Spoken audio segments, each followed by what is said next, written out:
Bar, You got me? did you hear me? Yeah.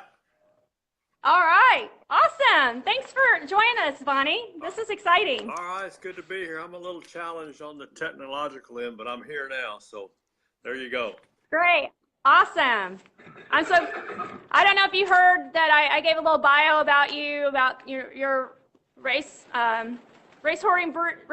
breeder, and you had a champion Holy Bull, which I thought that was amazing. I know he just passed away last June. Is that right? He did.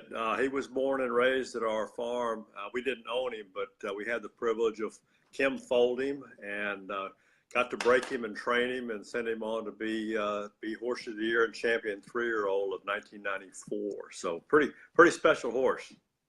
Yeah, I'd say Yeah. a lot of people don't get that opportunity to have a champion horse like that in your life. So, I told her, I said, and then next time you foal one like that, it better be ours instead of for somebody else. exactly. So I'm so happy you tuned in today and helped me share and educate our audience about nutrigenomics with our horses. And but I want you to share a little bit about Needles. Did I say that correctly? That he was the first Florida bred Kentucky Derby winner? Correct. Yeah, 1956, yes. And he also won the Belmont and was second in the Preakness. And I was a 6-year-old boy at the time, and boy, I was hooked. I mean, that was what I wanted to be involved with from then on. I used to ride his lead pony around the backside of Hialeah Park down in South Florida, and so it was a wonderful way to grow up. And I've loved horses all my life. I don't always love every aspect of the horse business, but I always love the horses. Right. And they're phenomenal creatures. And Winston Churchill was right. He said there's something about the outside of a horse that is wonderful or good for the inside of man. And I so believe. And you're pretty special. You've got a 37-year-old. That doesn't happen to many folks. Yeah. Yeah, he's upset with me right now. Here he is. I don't know if you got to see him. Old buck. He doesn't want. He wants to be out with his buddies, so he's not liking helping out right now. He's complaining. I don't know if you could hear him. He's probably grunting a little. Knocking papers on my hand. Yep. So with that being said, you've been around, the horse racing industry all your life, and being that I grew up near Kentucky Derby, I grew up near Louisville, about 30 minutes on the Indiana side, and I don't know if you knew this, but my dream was to be a jockey. Right. That was my dream. And I used to practice on him, posting and racing and dreaming of winning that Kentucky Derby. So I think it's really cool how I've come full circle with meeting people like you that are in the horse racing industry and meeting jockeys as well alike. So that it just kind of gives us more of a connection and understanding, especially we both have love for horses. So with that being said, I would love for you, I've known you probably, 5 years now? 5 years. And I heard your story about Miss Pangea, and I would love for you to share with us about, what happened with her and what she's doing today with how nutrigenomics changed your course of how you also treat your horses. Well, I'd love to. Some of y'all on this call have heard it before, but it's important that those of you that did not know hear this story. Kim and I were pretty much minding our own business and doing what we normally do, and it was tail end of April of 2013, and our best mare, Miss Pangea, she's a multiple graded stakes producer, and she was 18 at the time and had a stillborn foal and had some retained placenta, and infection set in, obviously, and the next morning was Preakness morning. Never forget, Preakness morning 2013. She's got full-blown laminitis and in all 4 feet, and it was as bad as Kim and I have ever seen. And Those of you that know about horses know how devastating that is. It's probably the worst disease that a horse can have. And we'd raised her from a baby. Like I said, she was 18, and she had the death look in her eye that morning. And the vet came, and That's awful. yeah, he treated her, and with Western medicine, which I'm sorry doesn't work all that often on laminitis. And he'd been our vet for a long time, and you could see the wheels going in his head. And thank goodness Kim had been smart enough a few days before to give him some information on this NRF2 activation with Nutrigenomics, and he actually had read it. And so he's standing there in the stall, and we said, Bill, what about trying this? And he said, why not? Let's try. And we said, well, how much of this NRF2 should we give her? And he says, I don't know. He said, but I can tell you this, and this is something to remember for everybody. He said, I can tell you this. He said, you cannot hurt her with this product. He said, there's nothing, it's not like a drug. He says, nothing in here that will harm her. It's simply herbs. So we treated this mare, and lo and behold, God is my witness, that was Saturday morning, and by Sunday afternoon, she's actually looking out the top of her stall and nickering to her buddies out in the paddock, stepping out of her ice tub. She was standing in ice about, I don't know, 12 or 14 hours a day, whatever it was, and she was already being a bad patient. So the turnaround was that quick. That's a good thing. Really was. And she, on Tuesday, he came back every day, but he came back on Tuesday, which was day 3, and he x-rayed her feet, and he called us up in a couple hours, and he said there's absolutely no rotation of the coffin bone, and there's no sinking of the sole, and both those are pretty much common with bad cases of laminitis. Yeah. He said, in fact, he said, I got to give you more antibiotics. He said, I only gave you enough for 3 days. He said, I didn't think she'd live 3 days. And I said, Bill, I didn't think she'd make the first night. She was that bad.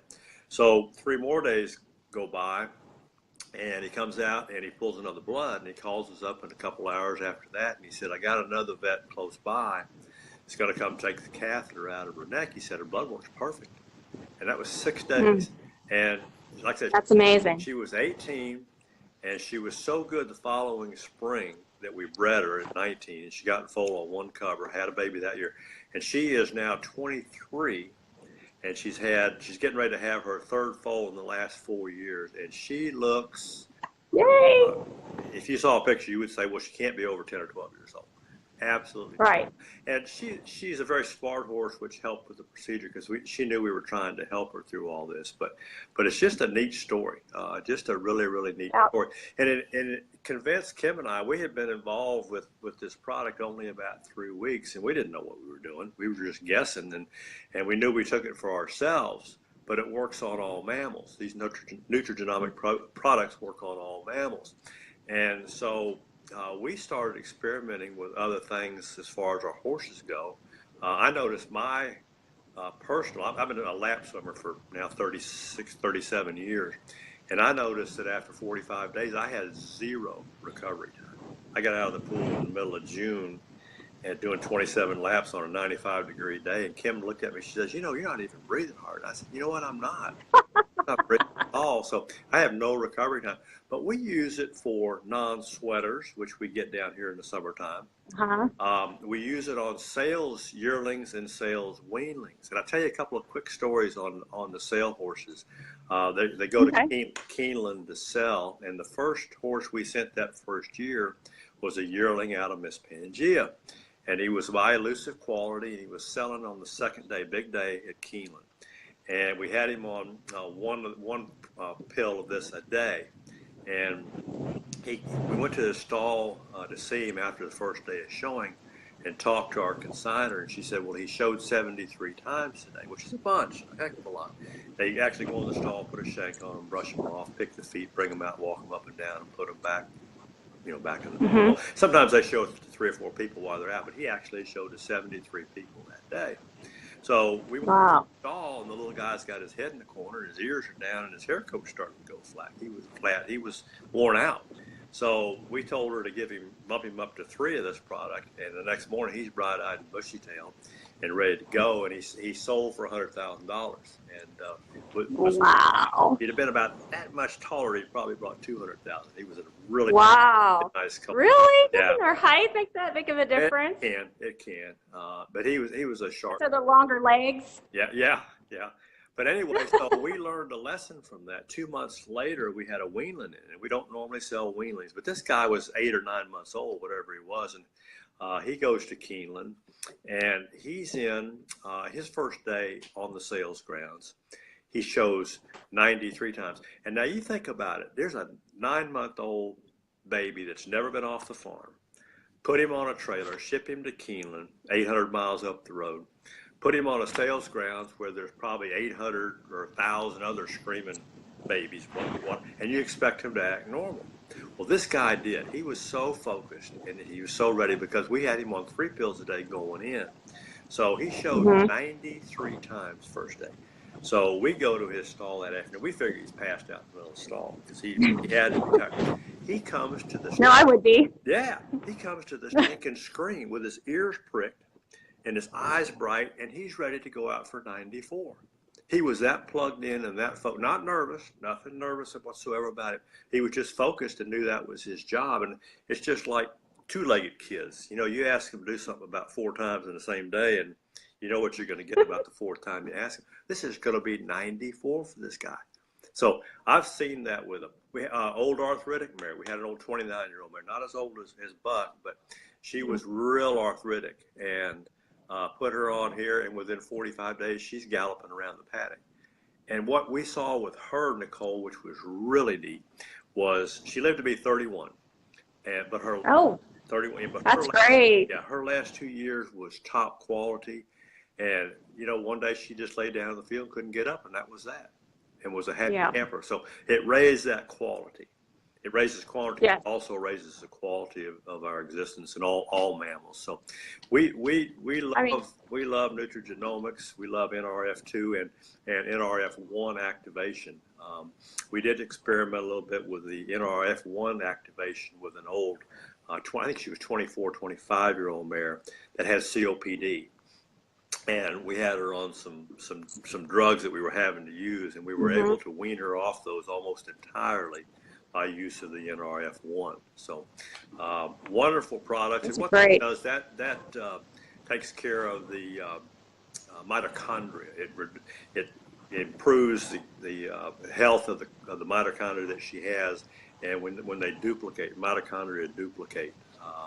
And when they duplicate good mitochondria as opposed to damaged mitochondria. So we've had phenomenal results personally and with our animals and our personal health, if you will. I hate to use the word health, but that's what it is. Yeah. Yeah, the body yeah, I mean, body heals itself. I mean, God gave us a body that exactly. Pretty amazing. Exactly. And then to have this technology at our hands is amazing, because people don't understand that oxidative stress is the key to over 250 diseases. And of course, oxidative stress, we all have it. If you breathe oxygen, obviously if you have stress in your life, you have more of it. And like you were saying with your weanlings that were traveling, I mean, that's stressful. Yep. Just the traveling part, not counting all the walks and the showing and being all around the other animals and people. You know, that's very scary. Yep. So, I mean, it just proves that, you know, if you can reduce your oxidative stress, then you can reduce a lot of the pain and inflammation.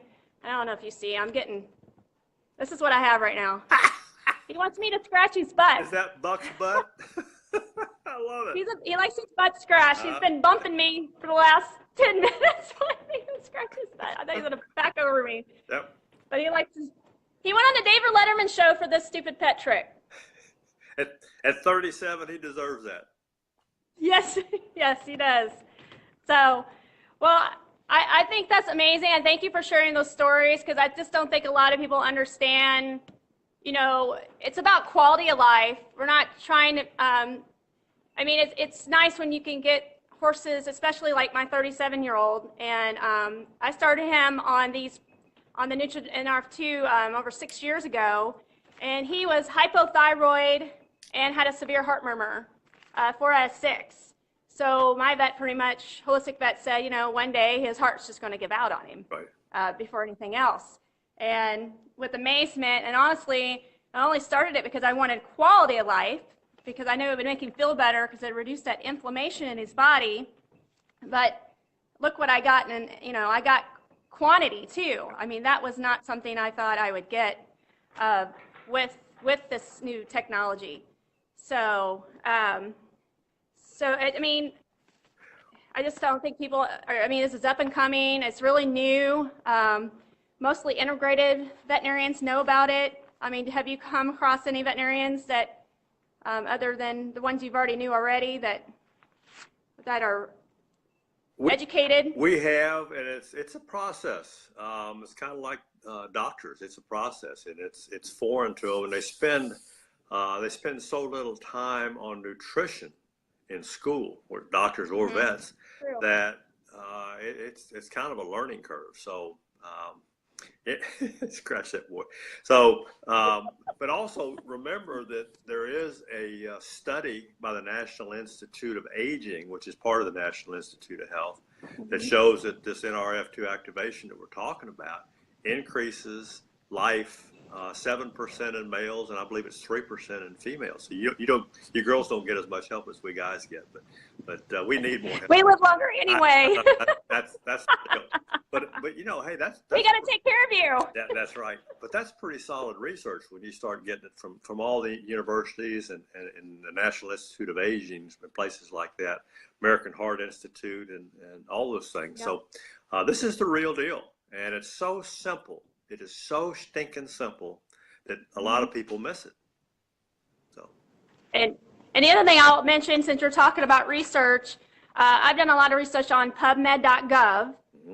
This is the National Institute of Health as well. And if you go up to the search bar and type in oxidative stress in equine, you will see all the diseases that oxidative stress is actually involved with. And obviously one of it is inflammation. Laminitis is huge in that category with oxidative stress.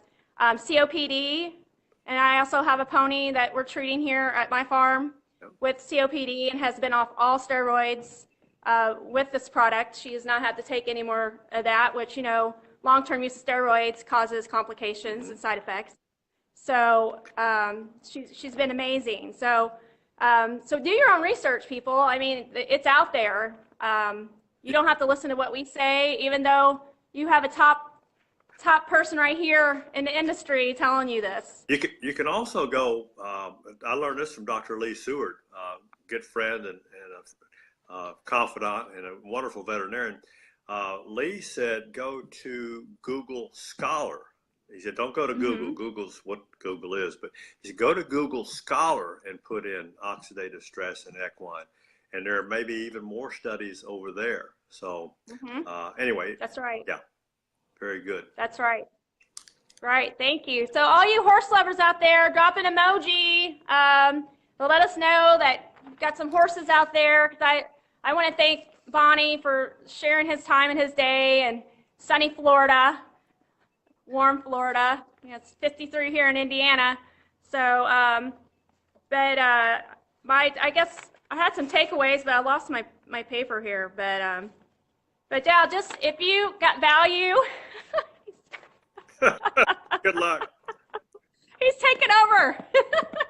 If you've got value from this video, please share it. If you guys have questions more about your horses and performance-wise, and I'm sure Bonnie's got more, stories he's heard about performance horses. I know several barrel racing horses that take this product and say it's helped with recovery, and he's going to knock over my camera. Have you ever had this problem before? Yep, I love it. When he's butt scratched. But yeah, reach out to us, and we will point you to the research that would prove that to help with any conditions that your horses may have. Like I said, it's reducing oxidative stress. It's optimizing all the cells in the body to do what God has intended it to do. Bingo. So I want to thank you guys for tuning in and hope you enjoy your day. You have any last takeaways, Bonnie? I'm done. You summed it up great. Thank you for having me. Yeah, thank you too. And I hope to see you soon. Are you coming down for the Kentucky Derby? Doubt it. I'll see you in Anaheim for sure. Okay, definitely. Well, if you come down to Keeneland, let me know. I'll come find you. Okay. All right. Thank you guys. Y'all have a blessed day.